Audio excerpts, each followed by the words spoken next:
오늘은 요한복음 4장 27절부터 54절까지 보겠습니다.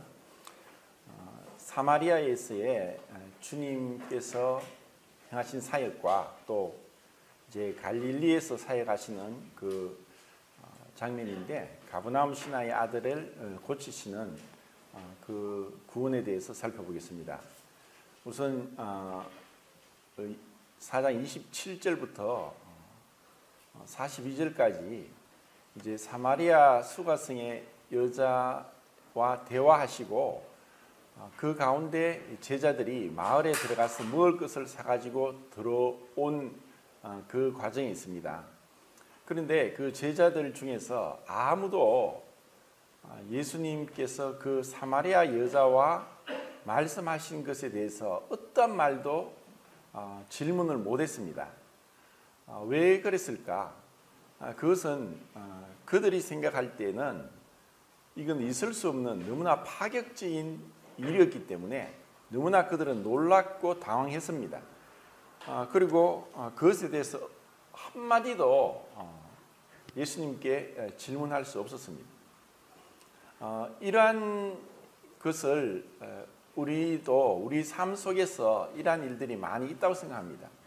우리는 각자 나름대로 편견과 또 선입견에 사로잡혀서 또 자기가 가지고 있는 지식의 한계 가운데서 그것을 잘 넘어서지 못합니다.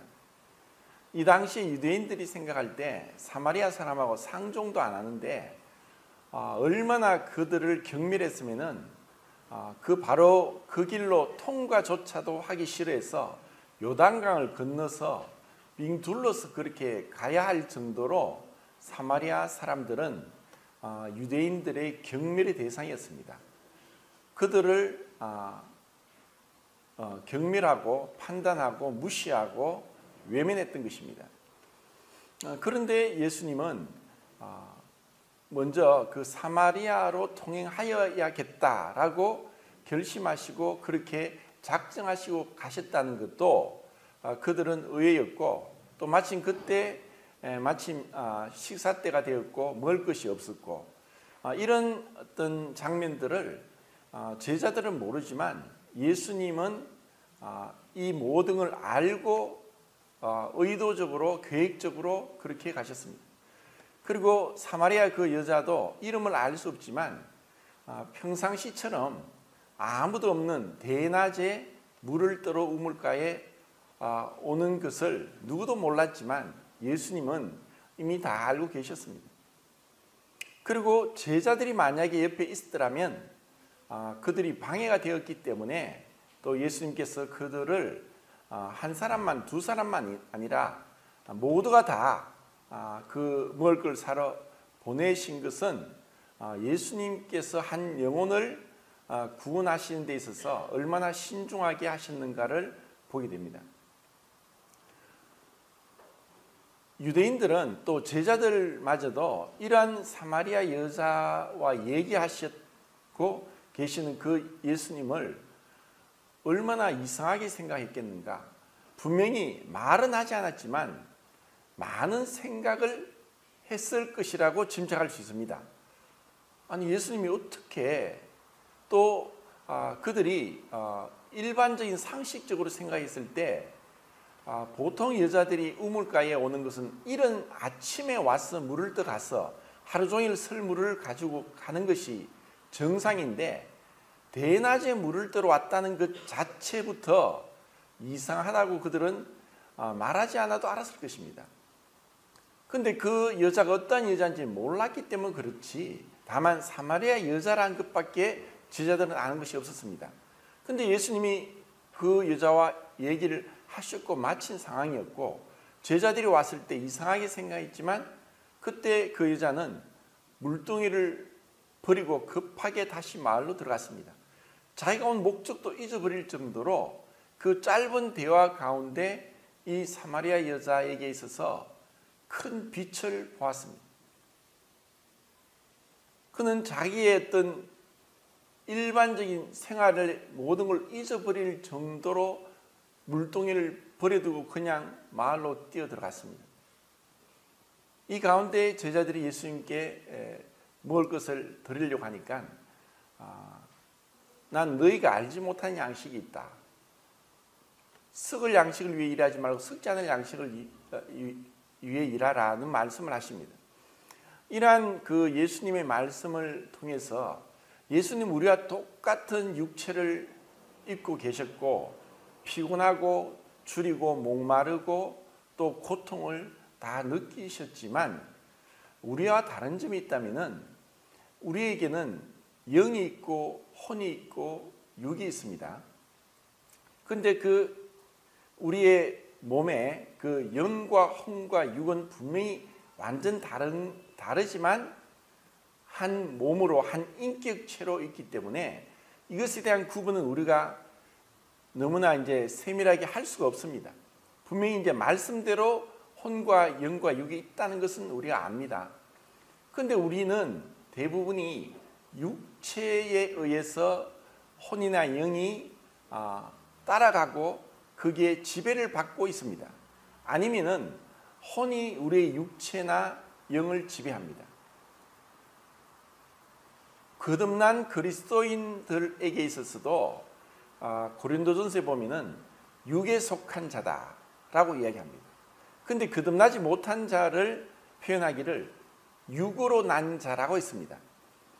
육으로 난 자는 거듭나지 못한 자이고 거듭났을지라도 육에 속한 자, 어린 아이 같은 자들이 있다고 얘기를 합니다. 그들은 분명히 거듭났지만 육체의 욕망에 굴복하는 그러한 미성숙하고 어린 아이 그리스도인을 표현한다고 생각합니다. 그렇지만 정말 성숙한 자는 찾기가 쉽지 않다고 생각합니다. 예수님은 분명히 육체가 줄인데도 불구하고 내가 아버지 보내신 일을 한 것이 내 그 일이고 그리고 그것을 양식으로 삼으셨고 그것을 기쁨으로 여기셨다면서 끝내 식사를 하시지 않았습니다. 이것을 조금은 우리가 경험할 수 있는 것은 저도 이제까지 이제 구원받고 많은 세월이 지났었는데 우리의 마음은 또 감정은 사실 하루에도 12번도 더 변합니다. 때로는 많은 일들에 의해서 그 마음이 뒤숭숭하고 낙담이 되고 또 육체가 피곤하고 힘들 때도 있었는데 그런데 어떻게 이제 복음을 전할 그런 기회가 오고 또 아니면 의도적으로라도 그 복음을 전해야겠다고 해서 개인 전도를 하고 나면은 이상하게 힘이 나고 또 여러 가지 문제들이나 뒤숭숭하고 또 힘들고 어렵고 고민되던 것들이 어느새 사라진 것 같은 그런 느낌을 가졌을 때가 생각이 납니다. 하나님이 정말 원하시는 것은 원래 우리 인간을 만드실 때도 하나님의 형상과 모양대로 창조하셨다는 그 말씀에는 많은 뜻이 내포되어 있습니다. 하나님께서 그 하나님의 형상대로 우리를 만드셨다는 것은 다른 동물과는 완전히 다릅니다. 그런데 제가 얼마 전에 어떤 과학자가 실험한 것을 봤는데 우리 뇌세포가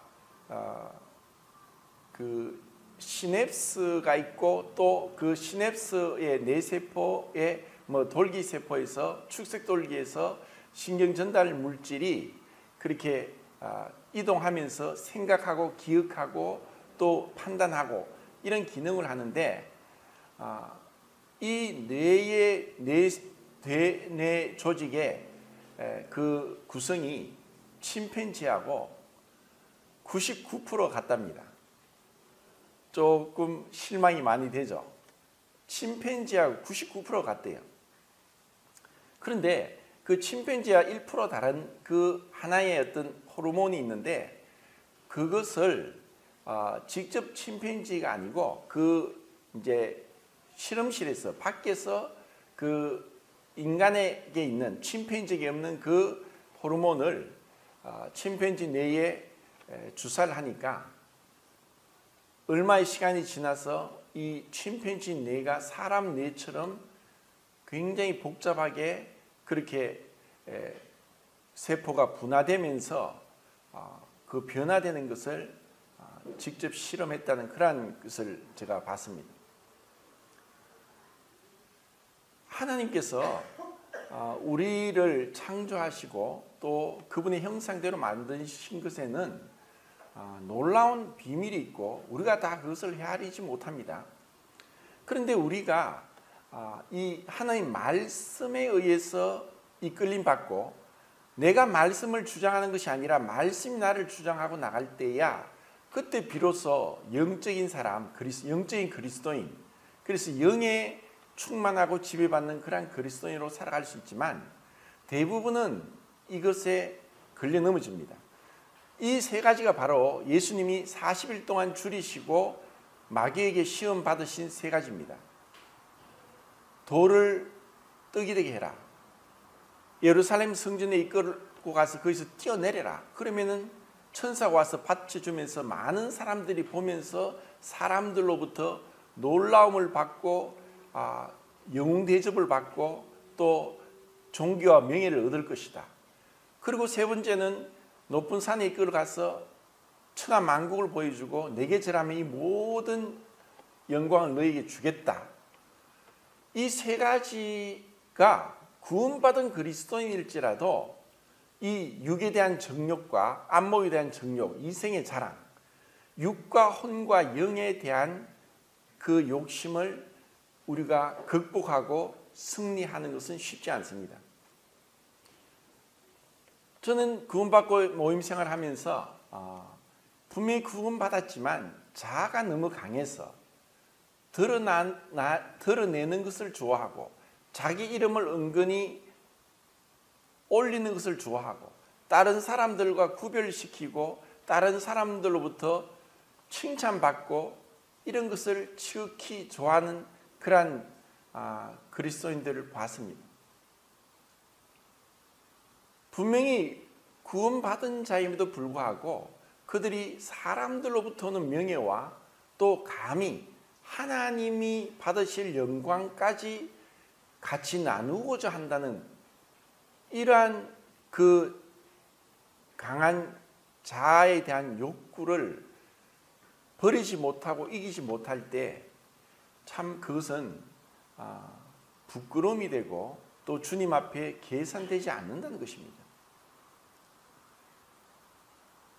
이것이 마귀로 하여금 우리의 약한 부분을 마귀가 우리에게 얼마나 시험하고 넘어지게 하고 유혹하는지를 알 때 정말 그 내 안에 있는 이 욕망, 내 안에 감히 하나님과 같이 되고자 하는, 그러면서 사람들로부터 추앙받고 또 영광을 얻고자 하는 이러한 욕망들이 있다면은 그것이 십자가로 처리되고 그리스도와 함께 못 박혔다는 그 믿음 가운데, 그리스도와의 연합 가운데 이것을 승리하지 못하면은 결국 주님 앞에서 우리는 불타버릴 부끄러움이라는 것을 명심하는 게 좋을 것입니다.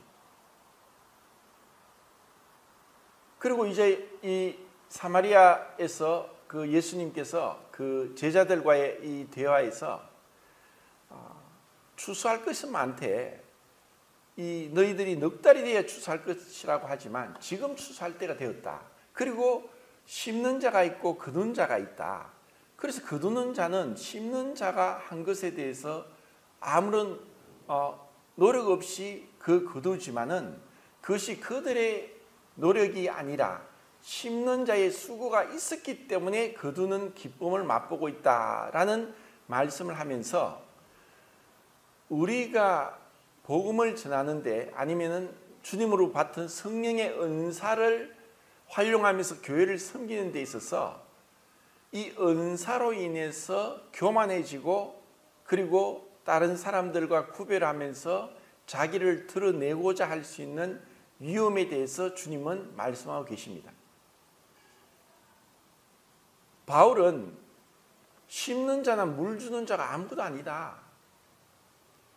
살아게 하시는 분은 하나님이시다. 어떤 분이 그런 얘기를 하더라고요.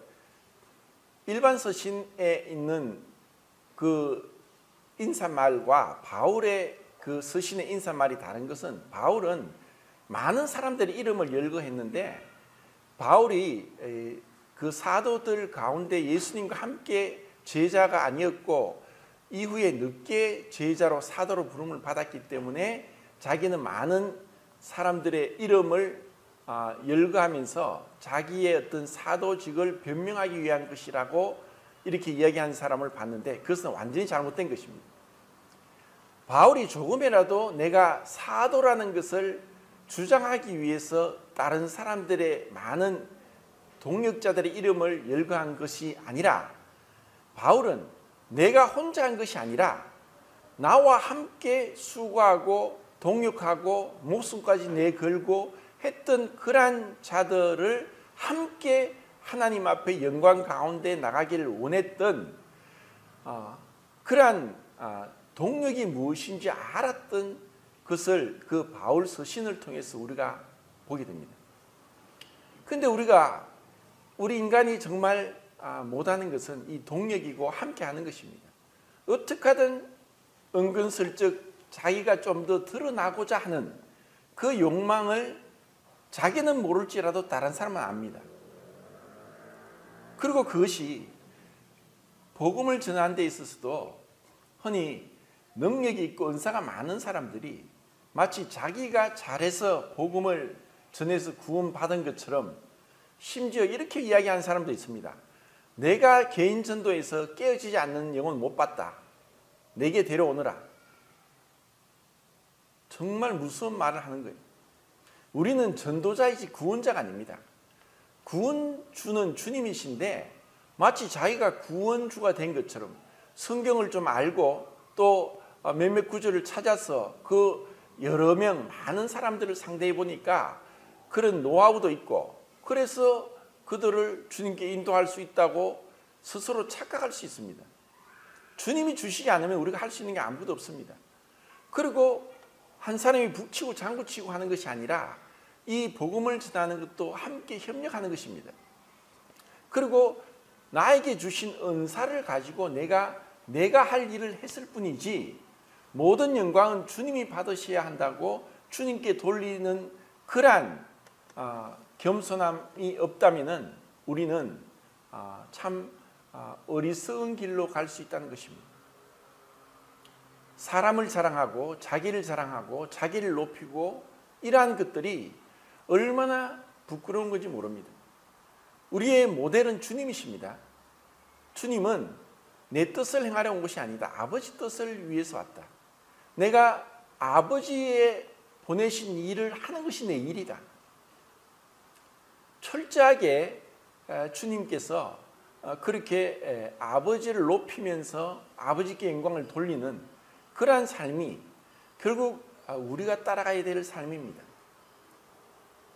우리가 어떤 은사가 있어서 할지라도 그것은 한 부분이고, 또 하나님께서 바울과 같이 한 사람에게 많은 은사를 주시는 경우도 있지만, 그런 경우에는 특별히 육체의 가시를 주어서 바울이 교만하지 못하도록 하나님께서 브레이크 장치를 하신 것을 볼 때 우리 인간이 얼마나 교만한 자인지 알 수 있습니다. 지렁이도 밟으면 꿈틀거린다는 그 속담은 그렇게 하찮은 자일지라도 자기의 자존심을 건드리면 폭발하는 것이 우리 아담으로부터 물려받은 우리 옛사람의 습성입니다. 그렇기 때문에 우리는 교회 안에서 그냥 나에게 주신 것을 내가 했을 뿐이다. 그리고 판단은 주님이 하신다. 내가 이 땅에서 내가 판단하고 내가 그것을 구분 짓는 것은 어리석은 것이고 부정확한 것이고 그리고 섣부른 판단이다. 이러한 마음이 없다면 분명히 우리는 사람을 추종하거나 사람을 축혀 세우면서 정말 하나님 앞에 계산되지 않는 부끄러운 구원도 가능하다는 것을 우리는 명심해야 됩니다. 이제 예수님께서 정말 우리에게 썩을 양식을 왜 일하지 말고, 제가 이 말씀을 생각하면서 참 어떤 면에서 제가 부끄럽지만 감사한 것은, 정말 못 모르고 젊은 나이에 사역을 한다고 뛰어들었는데 많은 실수가 있었고 또 실패가 있었고 또 넘어짐이 있었습니다.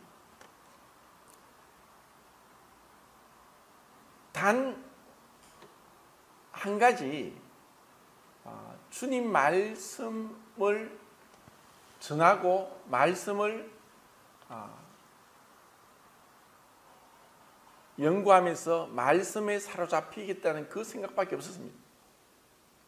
누군가 만약에 어떤 회사에 취직을 하는데 연봉이 얼마고 근무 시간이 얼마고 휴가가 얼마 며칠이 되고 이런 것을 아무 생각 없이 그냥 어떤 회사에 취직하는 사람은 없을 겁니다. 그런데 한편으로는 제가 참 어리석고 바보 같았던 것은 그런 것에 대해서 아무 생각이 없었습니다. 지금 하라면 할 수 있겠나 할 정도로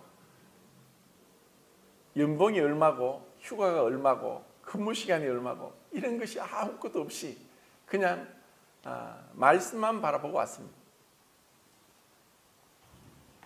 좀 더 제가 성숙하고 그리고 좀 더 지혜롭고 또 좀 더 주님 앞에 엎드리고 했더라면은 더 주님 앞에 영광스러운 그러한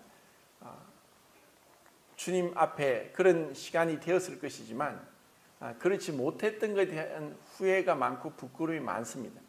그런데 한 가지 감사한 것은 정말 부족하고 연약하고 부끄러움에도 불구하고 주님께서 저희 그런 헌신을 받으신 것에 대해서는 무한한 감사가 있습니다. 그런데 내가 세상 것을 다 취하고 내가 직장생활하고 내가 가질 것 다 가지면서 이제 어느 정도 나이가 드니까 교회 안에서 그런 영광도 차지하고 싶어서 장로 자리에 앉아서 있는 그런 분들도 있습니다. 분명히 그것을 외형적으로 판단할 수 없지만 분명히 그 주님만을 바라보고 갔던 사람하고 차이는 있습니다. 분명히 주님께서 판단하시겠죠. 우리는 그 모든 것을 주님께 맡기게 됩니다. 다만 지금 이 시대에 주님만을 바라보고 말씀만을 바라보고 복음만을 위해서 내가 살겠다고 헌신하는 젊은 일꾼이 없다는 것이 통탄할 노릇입니다. 또 이것은 한편으로는 우리 교회가 너무 연약하고 이런 어떤 그 생활에 대한 보장도 되지 않고 노예에 대한 보장도 되지 않으니까 누가 이렇게 이 복음을 위해서 뛰어들겠나 하고 인간적인 판단을 할 수 있겠지만, 그런데 주님께서 결코 주님의 부르심과 은사에는 후회하심이 없다고 하셨고, 그리고 주님이 말씀하시기를 추수할 때가 되었는데 이 마지막 때는 다 다가오고 있는데 각자의 일에 바쁘면서 우리가 어떤 사람은 파트타임으로 주님의 일을 하는지 아니면 전적으로 일을 하는지, 우리가 주님의 일을 한다는 것이 단순히 복음만이 아니라 우리의 삶 자체에서 그리스도의 빛과 향기를 내는 것이고, 아침부터 일어나서 내가 주님 앞에 시간을 드리고 주님과 함께 있겠다는 그런 어떤 영적인 갈망들, 이러한 것들이 없이 우리는 생활에 허덕이면서 지나다 보면은 그냥 세월들이 어떤 열매 없이 지날 수 있다는 것입니다. 우리가 무엇을 하든가, 내가 복음을 전하는 일을 하든가 세상의 직장 일을 하든가 내 안에 그리스도께서 나타나시도록 우리가 날마다 죽는 그러한 그리스도와 연합된 삶이 있을 때에 그때 주님은 우리를 통해서 어떤 일을 하실 수 있을 것입니다. 주님이 원하시는 것은 그러한 것입니다. 어떤 많은 능력이나 또 어떤 열심이 아니라 때로는 우리의 열심이 또 우리의 지나친 어떤 욕심이 그것이 오히려 주님보다 앞서고 그것이 주님을 위한 것이라기보다 자기의 만족과 자기의 영광을 위한 것이 될 수 있다는 것이 우리의 모습입니다. 그래서 주님 오실 때까지 우리는 가능하면은 이 판단을 하지 않고 주님께 맡기는 것이 필요합니다. 제자들이 예수님을 향해서 어떻게 이렇게 사마리아 여자하고 대화를 하시는가? 그들은 그들 나름대로 생각했습니다. 그리고 나중에 사마리아 사람들이 예수님께 왔고 그리고 그들이 권유해서 예수님은 사마리아 마을에 가셔서 이틀을 유하셨습니다. 그때 제자들은 알았을 것입니다. 예수님이 대화한 사람이 그 여자가 얼마나 타락하고 품행이 방정하지 못한 비천한 여자인지 그때 제자들은 알았을 것입니다. 그런데 그들은 그것을 가지고 판단합니다. 말은 안 했을지 몰라도 또 사마리아 사람들이 이 수가성 여자를 그렇게 판단했을 것입니다. 그러면은 유대의 장로들이나 니고데모 같은 아리마대 요셉 같은 부자나 명예와 권력이 있는 사람들이 예수님의 제자를 볼 때 어떻게 했을까요? 그리고 예수님을 어떻게 판단했습니까? 세리와 죄인의 친구라고 했습니다. 예수님은 왕과 귀족의 친구라고 부름받지 못하셨고 세리와 죄인의 친구라고 비난을 받았습니다. 우리의 판단과 우리의 편견은 어떻습니까? 어떻게 하면 사람들에게 좀 더 잘나 보이고 지식이 있고 돈이 있고 또 괜찮은 직업을 가지고 있는 그런 사람들과 사귀는 게 아는 게 더 자랑이 되고 뽐낼 만한 것이 된다고 우리는 마음 속에서 생각하고 있다는 것입니다. 우리는 다 각자 그렇게 자기 나름대로 사람들을 구분 짓고 있습니다. 그런데 예수님은 전혀 그렇지 않았습니다. 외모로 판단하지 않습니다. 안타깝게도 우리는 외모로 판단합니다. 이것이 우리 한계입니다. 그런데 예수님은 어떻게 보면은 그 사마리아 여자에게 남편이 6이나 있었던 그 여자에게 아버지께 예배할 때가 오나니 곧 이때라. 하나님께 예배하는 자는 영과 진리로 예배할지니라. 참 이러한 말씀을 주님께서 그 사마리아 여자에게 하셨다는 것은 충격입니다. 충격. 우리는 생각하기를 니고데모 같이 학식이 있고 똑똑하고 명예와 권력이 있는 사람에게 예배받는 것이 더 낫다고 생각할지 모르지만 주님의 생각은 우리와 완전히 반대입니다. 니고데모에게는 그 말씀을 하지 않았습니다.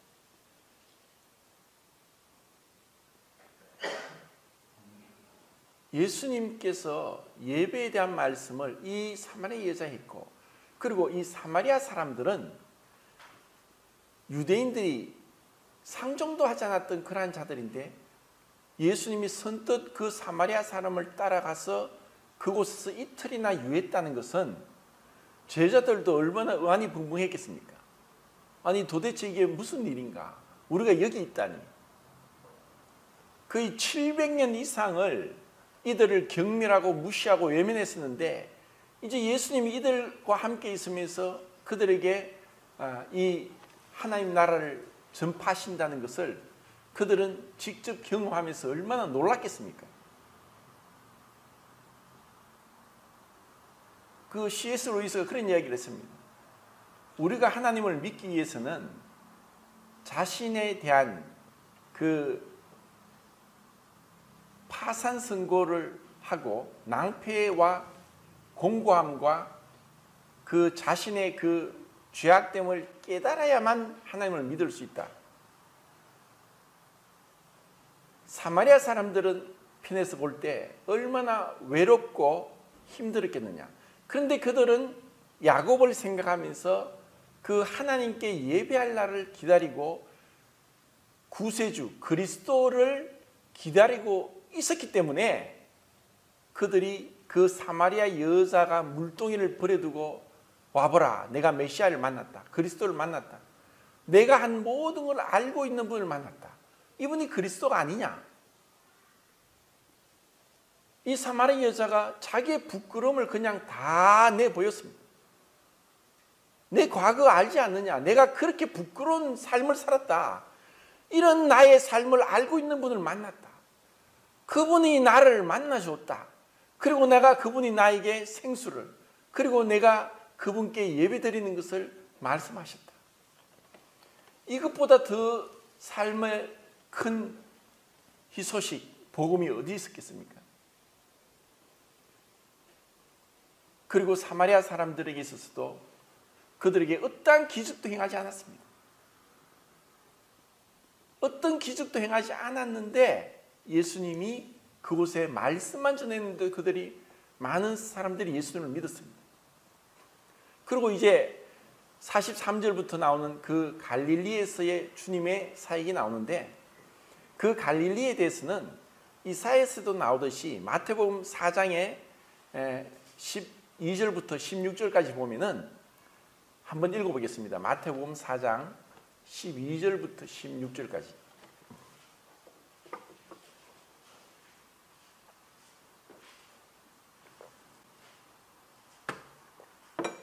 자, 한 목소리 읽겠습니다. 시작.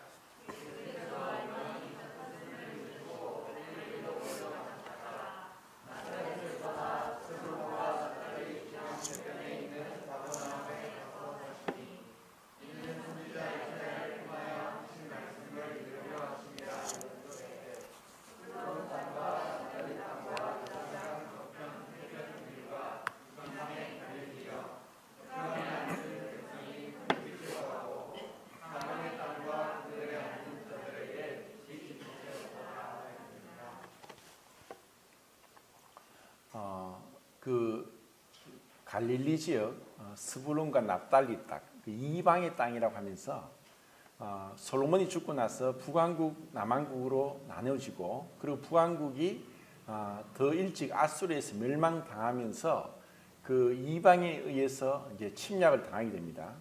그래서 그 당시에 유대인들이 봤을 때 마치 사마리아 사람을 경멸하고 무시했듯이 갈릴리 사람들을 무시하고 경멸했습니다. 그것은 이미 이사야가 예언한 대로 흑암에 앉아 있는 것처럼 그들이 이방의 지배를 받았고 또 그 흑암 가운데 있는 것처럼 고통 가운데 있었다고 얘기합니다. 그런데 예수님은 그러한 곳에서 사역을 하십니다.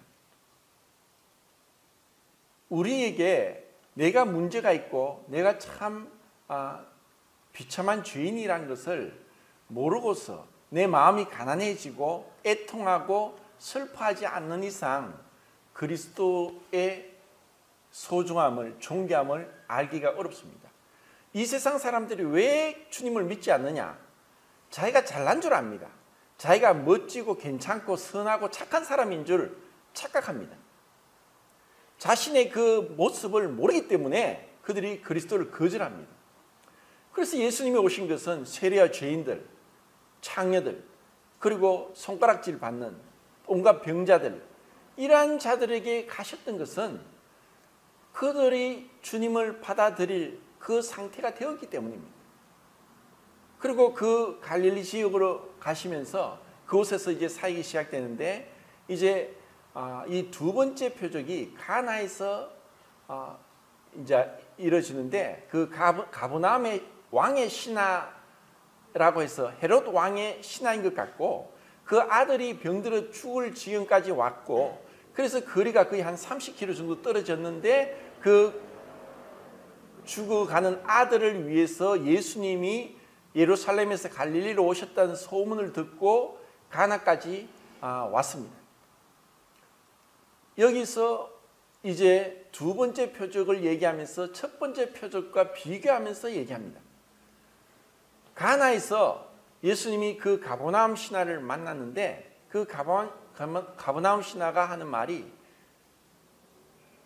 어떻게 보면은 이 말씀이 무엇이 문제일까? 자, 요한복음 다시 4장 47절 48, 49절 한번 읽겠습니다. 요한복음 4장 47, 48, 49 시작.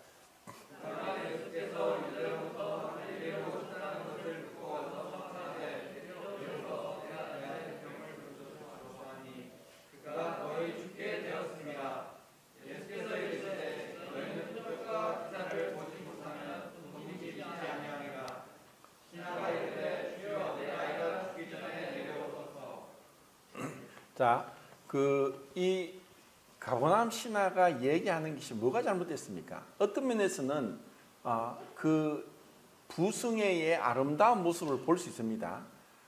아들이 죽어가는데 그가 이제 할 수 있는 것, 어쩌면 여러 가지 많은 것을 해보았겠지만 이제 예수님밖에 없다고 생각했을 것이고, 그리고 그 당시에 그 거리가 걸어서 가야 되는 거리고 직선 거리도 아니니까 거의 하루를 걸어왔지 않을까.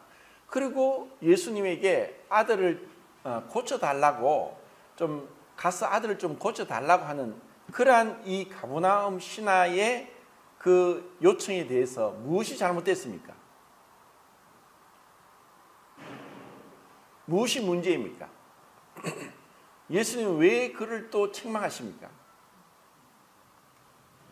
제가 이것을 보면서 열왕기하 1장이 생각이 납니다. 열왕기하 1장에 그 이스라엘 왕 아하시야가 난간에서 떨어졌습니다. 그래서 그가 이 떨어진 것이 그 당시에는 병원도 없고 하니까 에그론의 신 바알세부백에 가서 내가 살지 죽을지 한번 물어보라고 했습니다. 그런데 그 당시에 선지자였던 엘리야가 듣고 이스라엘에 선지자가 없어서 이방 신한테 가서 물어보느냐 하는 얘기를 듣고 50명의 군사와 50명의 그 이끄는 지도자 50부장을 보내서 엘리야를 아시아에게 데려오게 했습니다. 그래서 50부장이 엘리야를 가니까 엘리야가 산꼭대기에 있는데 엘리야에게 이야기합니다. 하나님의 사람이여 왕의 말씀에 내려와서 왕에게 오라 하더이다 라고 얘기했습니다. 그러자 엘리야가 뭐라고 대답했냐면은 내가 만일 하나님의 사람이면 하늘에서 불이 내려와 너희를 살 것이다. 그래서 갑자기 하늘에서 불이 내려와 50부장과 50명을 죽여버렸습니다. 그래서 또다시 두 번째 그 아시아 왕이 50부장과 50명의 군사를 엘리야에게 보냈습니다. 두 번째 50부장이 가서 또 이야기합니다. 하나님의 사람이여 왕의 말씀에 내려오라 하더이다. 그래서 똑같이 하늘에서 불이 내려와서 그들을 살라 죽였습니다. 왜 그랬습니까? 뭐 때문에 그랬습니까? 아니 하나님 너무하지 않습니까? 아니 그 하나님의 사람이 왕의 말씀에 내려오라 하더이다. 그래서 세 번째 또다시 보냅니다. 어떻게 보면 아시아가 급하긴 급했던 모양입니다. 그런데 세 번째 50부장이 갔는데 이제 엘리야 앞에 꿇어 엎드려서 하나님 사람 저를 불쌍히 여기고 용서하시고 나를 살려주십시오. 나와 이 50명의 군사를 살려주십시오. 하고 하니까 그때서야 엘리야가 내려왔습니다. 자, 이 앞에서 죽었던 50부장 2명과 50명의 군사들은 무엇 때문에 그렇게 죽었습니까?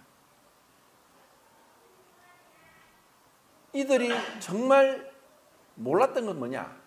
자, 엘리야, 디셉 사람 엘리야는 그냥 세상적으로 말하면 미친 사람입니다.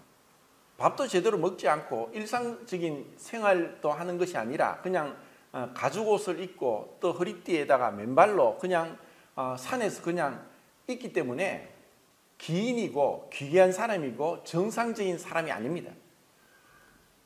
그런 엘리야를 보통 사람들은 알아보지도 못하고 잘 모르는 거죠. 그런데 하나님의 사람이라고 부르니까 하나님의 사람이라고 했지만 왕의 말씀에 내려오라 하더이다. 자, 이 50부장이 앞에서 죽은 두 50부장은 하나님의 사람을 왕보다도 더 밑에 못하게 생각했습니다. 자, 이것이 문제인데, 자, 가버나움 신하도 감히 예수님 우리 집에 가십시다. 가서 내 죽어간 아들 좀 살려주십시오. 분명히 그 부승회를 우리가 탓하는 것이 아니라 예수님을 오라가라고 할 수 있는 자격이 우리에게 있느냐? 우리가 그렇게 해. 제가 뭐 이게 유튜브로 이제 다른 교회 큰 교회 목사님 설교를 한번 들어봤는데 기도에 대해서 얘기하는 거예요. 기도를 하는데 이런 기도하지 마세요. 하나님, 저 중국의 시진핑이가 내 앞에 와서 무릎을 꿇게 해주십시오. 그런 기도를 한다는 거예요. 그런 기도하지 말라고. 그런 기도를 하다 보면은 이상하게 완전 자기 주관적으로 그렇게 뭐 열심은 있지만 지식이 없는 그런 기도가 많습니다. 하나님을 우리가 조종하려고 해요. 하나님, 이거는 이렇게 해주십시오. 하나님이 심부름꾼입니까? 자, 예수님께서 이러한 것에 대해서 사실 자비롭게도 그 가버나움 신하에게 가라, 네 아들이 살았다. 그냥 한마디 말씀했습니다. 자, 그 거리는 분명히 자기가 하루 동안 걸어왔던 거리고 그 아들을 예수님이 본 적도 없고 무슨 병인지도 모릅니다. 그런데 가버나움 신하가 생각할 때는 예수님을 집에 모시고 가서 그 자기 아들에게 기도를 하든가 손을 얹든가 어떻게 하든 해서 살리도록 하는 것이 자기의 생각이고 그것이 자기의 믿음이었습니다.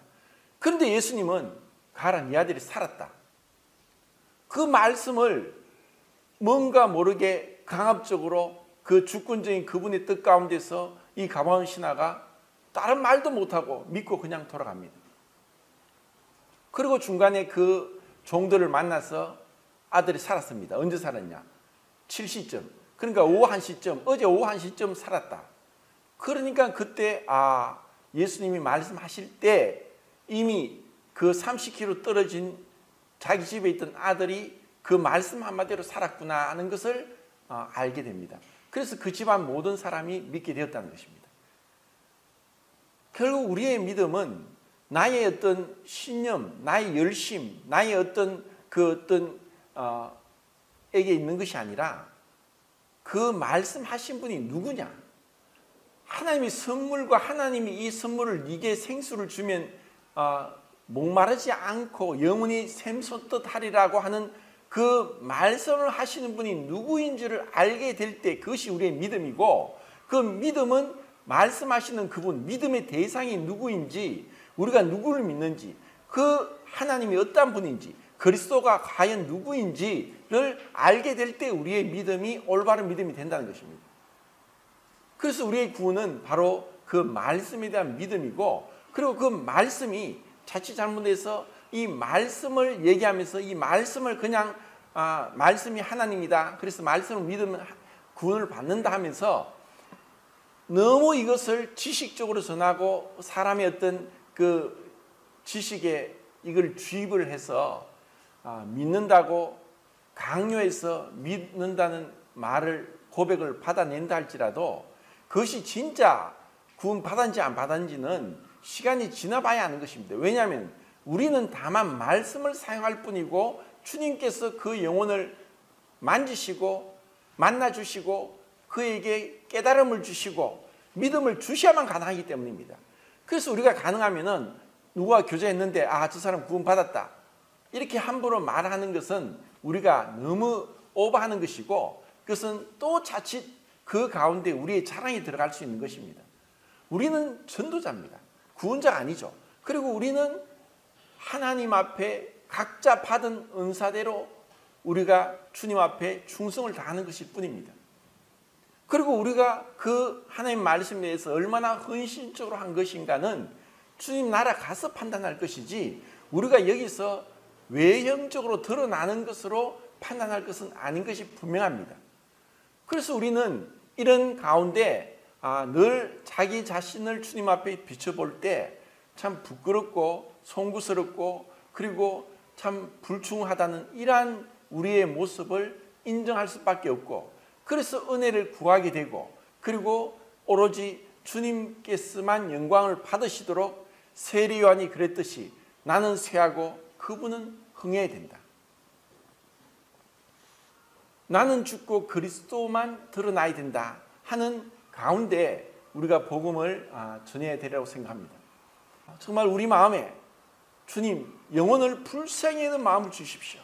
주님께서 하늘 보좌를 버리고 이 땅에까지 오신 그 주님의 마음을 주십시오. 주님께서 왜 하늘 보좌를 버리고 이 땅에까지 오셨습니까?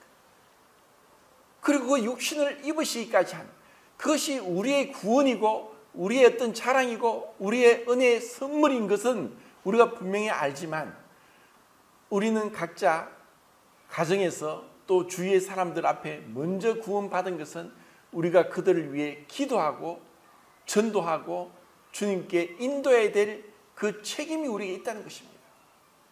그리고 이것이 단순히 어떤 책임감에 의해서가 아니라 영혼을 사랑하는 것, 우리가 외인을 향해서는 전도하는 사랑을 나타내야 되고 또 성도 안에서는 섬기는 사랑을 나타내야 됩니다. 이것이 우리가 이 땅에 남겨진 이유입니다. 그리고 이러한 것들을 통해서 주님은 우리를 연단하시고 우리를 성숙시켜 나가십니다. 우리가 단순히 육적인 그리스도인, 육에 속해서 어린아이 같은 미성숙한 그리스도인에 머무르지 않기 위해서는 우리가 이와 같은 전도와 성도 섬기는 사랑을 통해서 연단을 받아야 되고 자기를 성찰해야 되고, 그리고 우리가 주님 앞에 끊임없이 나아가면서 주님과의 교제 가운데서 우리를 볼 수 있어야 되는 것입니다. 주님께서 참 은혜를 주시길 바라고, 그리고 정말 늘 저 자신도 참 영혼에 대한 사랑하는 마음이 부족하고 또 전도에 대해서 참 너무나 소홀하고 한 것이 부끄러움밖에 없습니다. 다만 주님의 은혜를 구해서 주님을 경외함과 또 주님을 위로와 은혜로 초대교회 때 구원받는 자들이 더해진 것처럼 내 삶에 주님을 경외함으로 그리고 주님의 은혜와 위로로 구원받는 영혼들이 더해지기를 간절히 기도할 수 있으면 좋겠습니다. 이상입니다.